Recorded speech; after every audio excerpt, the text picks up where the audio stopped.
कोई घुसा हुआ है।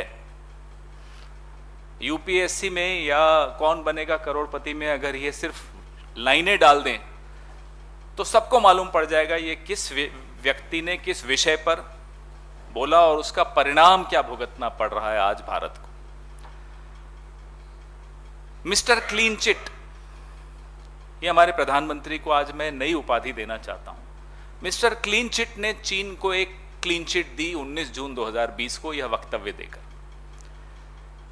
इतना गैर जिम्मेदाराना बयान था कि जितनी बार इसको दोहराया जाए उतना कम होगा। इस वक्तव्य की वजह से जो हमारे गलवान को लेकर, घोघरा को लेकर, हॉट स्प्रिंग के एक हिस्से को लेकर जो करारनामे भी हुए हैं, जो समझौते भी हुए हैं,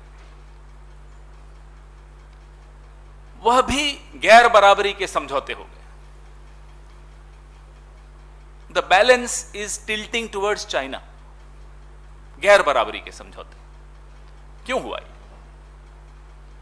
मैं आपकी इंतजार करूं या चलने दूं? जो नया कैमरा आया है मैं बोलता रहूंगा फिर रिपीट कर दूंगा। चीन की समझ में आ गया,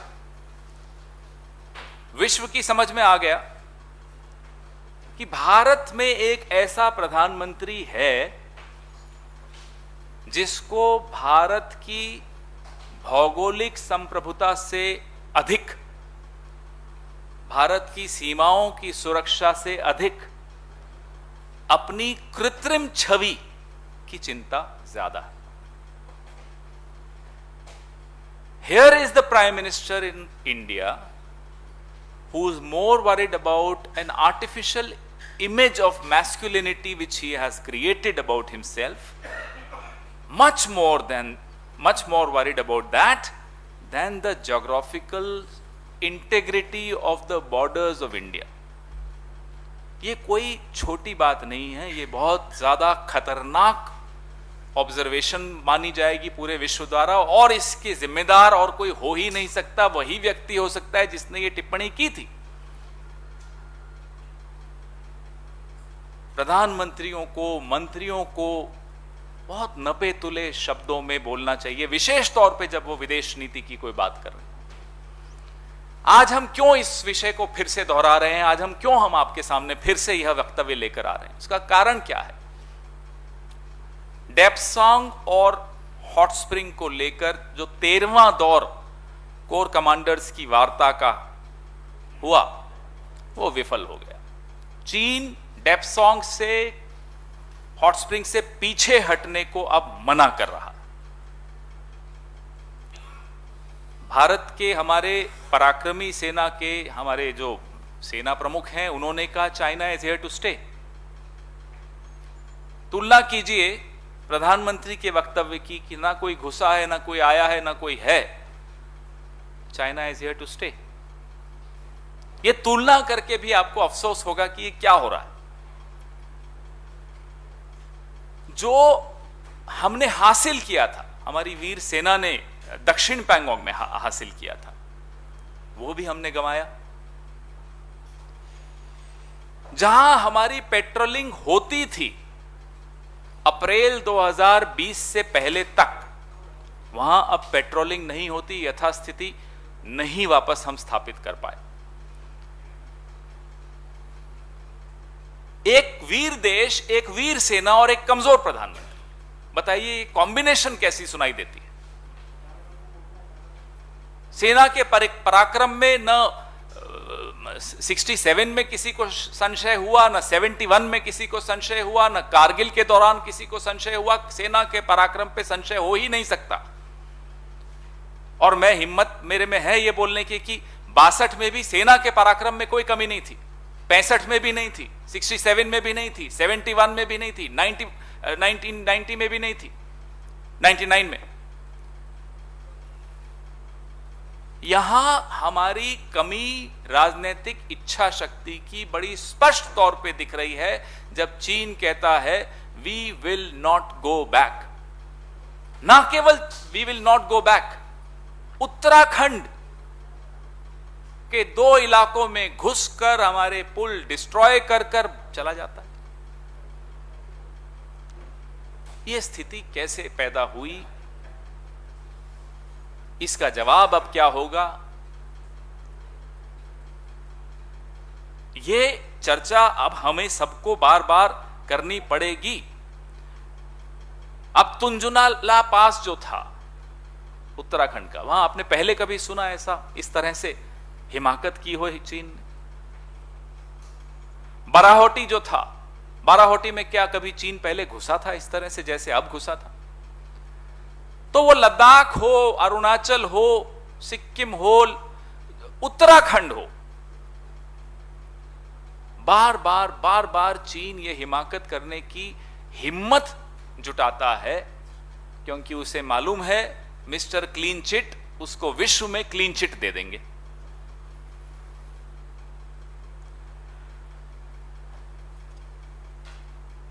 आप कल का जो स्टेटमेंट आया मिनिस्ट्री ऑफ एक्सटर्नल अफेयर्स का कि यूनिलैटरल अटेम्प्ट्स हो रहे हैं चीन द्वारा स्टेटस को, यथास्थिति को डिस्टर्ब करने के, उसको भंग करने के, इस स्टेटमेंट को आप तुलना करिए 19 जून 2020 के। मैं बार बार 19 जून 2020 का वो दिन आपको स्मरण कराता रहूंगा, क्योंकि वह दिन इस देश के इतिहास में एक काला दिन या काला अध्याय माना जाएगा, जब देश के एक प्रधानमंत्री ने दुश्मन को क्लीन चिट दी, और वो गलत क्लीन चिट थी। वो अलग बात है कि 2021 के पहले 6 महीने में चीन से हमारा व्यापार 62.7% बढ़ गया है। आप बताइए, दुश्मन देश रिकॉर्ड तोड़ व्यापार, 62.7% बढ़ जाना व्यापार का एक दुश्मन देश से कैसे संभव होता है? क्योंकि मिस्टर क्लीन चिट ने क्लीन चिट दे दी। हम सरकार से यह जानना चाहते हैं कि देश के प्रधानमंत्री ने 19 जून 2020 को देश के सामने, विश्व के सामने एक झूठ क्यों परोसा? Why did the Prime Minister of India lie to the nation, to the world, giving a clean chit to China, a misplaced clean chit to China? 100 PLA के सैनिक उत्तराखंड के 5 किलोमीटर भीतर घुसकर बाराहोटी और तुंजुनला पास में कैसे घुसकर आए और पुल तोड़कर वापस गए? अगस्त 30, 2021 आप ही लोगों ने रिपोर्ट किया था। यह संभव कैसे हुआ? यह क्यों संभव हो रहा है कि लद्दाख, उत्तराखंड, सिक्किम, अरुणाचल प्रदेश में बार बार चीन आकर अपना इंफ्रास्ट्रक्चर मजबूत कर देता है? 2005 की एक एग्रीमेंट मनमोहन सिंह जी के वक्त हुई थी, उससे पहले भी 4 एग्रीमेंट्स हो चुकी हैं। 93 की एक एग्रीमेंट थी, बॉर्डर पे कैसे कोएग्जिस्ट करना है उसको लेकर, कैसे साथ साथ समन्वय के साथ रहना है बॉर्डर पे, उसको लेकर क्या हुआ उन एग्रीमेंट्स का? आखिर क्या कारण है कि 5 एग्रीमेंट जो हिंदुस्तान और चीन के दौरान पिछले दशकों में हुई, आखिरी मनमोहन सिंह जी के वक्त 2005 में हुई, जो बड़ी अच्छी एग्रीमेंट मानी जाती है विश्व समुदाय द्वारा, उन एग्रीमेंट्स को आप यह सुनिश्चित नहीं कर पा रहे कि चीन उन एग्रीमेंट्स पर रहे। You have diluted those 5 agreements between India and China, the last one being under Dr. Manmohan Singh in 2005, on how to coexist on the borders. Why is this weak government unable to make sure that China adheres to these agreements also? We have a brave nation, we have a brave army, and the army has repeatedly proven its track record of bravery, whether it's 62, 65, 71, 67, 91, 1999 during Kargil. Every time the army has proved its ability, its competence. So why do we have a weak Prime Minister who dilutes every strength of India? जो चीन की बार बार हमारे सीमाओं में घुसने का जो एक सिलसिला पिछले 1.5-2 सालों से विशेष तौर पे चल रहा है,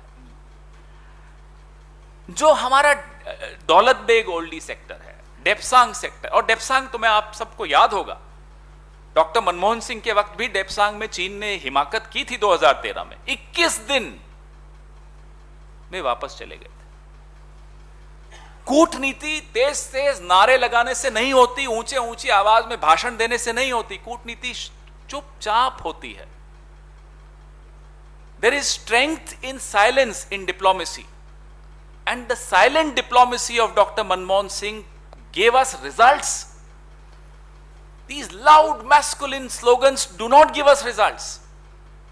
Now that comparison has to be made. वो तुलना करते रहना पड़ेगा।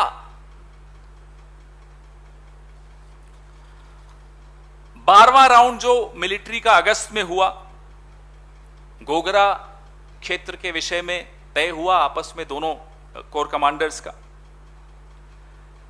लेकिन दौलत बेग ओल्डी सेक्टर पे फिर से चीन ने पूरा जमावड़ा किया।